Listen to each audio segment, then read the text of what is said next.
বৈষম্য বিরোধী ছাত্র আন্দোলনে পুলিশের গুলিতে আহত ঠাকুরগাঁওয়ের আবু সাঈদের পায়ে বিঁধেছে অর্ধশতাধিক স্প্রিন্টার। অপারেশন করে ৮টি স্প্রিন্টার বের করার পর তাকে রিলিজ দেয় দিনাজপুর আব্দুর রহিম হাসপাতাল কর্তৃপক্ষ। এখন তীব্র ব্যথার কারণে হাঁটাচলা করতে পারেন না সাঈদ। তার উন্নত চিকিৎসার জন্য সরকার সহ সবার সহযোগিতা চেয়েছে পরিবার। ঠাকুরগাঁও সংবাদদাতা নাহিদ রেজার প্রতিবেদন।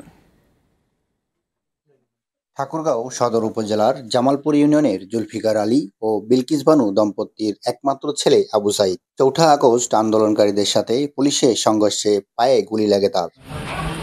পরদিন ছাত্র জনতার আন্দোলনে শেখ হাসিনার সরকার পতনের পর বাংলাদেশ নতুন যাত্রা শুরু করলেও আবু সাঈদের জীবনে নেমে আসে কষ্টের পাহাড়। এক্স-রে রিপোর্টে দেখা গেছে তার পায়ে অর্ধশতাধিক ছররা গুলির স্প্রিন্টার।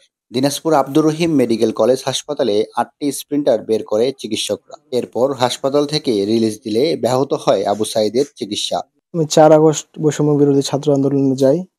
অংশগ্রহণ করার পর police rubber bullet, tear shell এবং ছিটাগুলি নিক্ষেপ করে এবং আমরা পরবর্তীতে পেছনে ফিরতে ফিরতে পুলিশ আমরা এক জায়গায় আটক থাকি।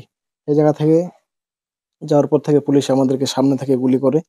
সামনে থেকে গুলি করার পর সাথে সাথে ওই জায়গায় আমি পড়ে যাই। স্প্রিন্টারের তীব্র ব্যথার কারণে পায়ে ভর দিতে পারছেন না আবু সাঈদ। তার উন্নত চিকিৎসার জন্য সরকার সহ সকলের সহায়তা চেয়েছেন তার মা ও স্থানীয়রা। দিনাজপুরে নিয়ে গেলাম মেডিকেলে। ওখানে ৮টা গুলি বের করলো, কিন্তু ছেলে তো হাঁটতে পারে না, পা ফেলতে পারে না, ঘুরে আসলো, আবার বাড়িতে ফিরে আসলো। এখন চিন্তা করতেছি যে ছেলেটাকে কোথায় নিয়ে যাওয়া যাবে। আর্থিক ওদের অত খুব একটা ভালো না, আমরা সাধারণ লোক। সরকারের কাছে আবেদন, আমার ভাইয়ের দিকে একটু দৃষ্টি দিক। সকলের সহায়তায় আবু সাঈদ স্বাভাবিক জীবনে ফিরবে, এমনটাই প্রত্যাশা সবার।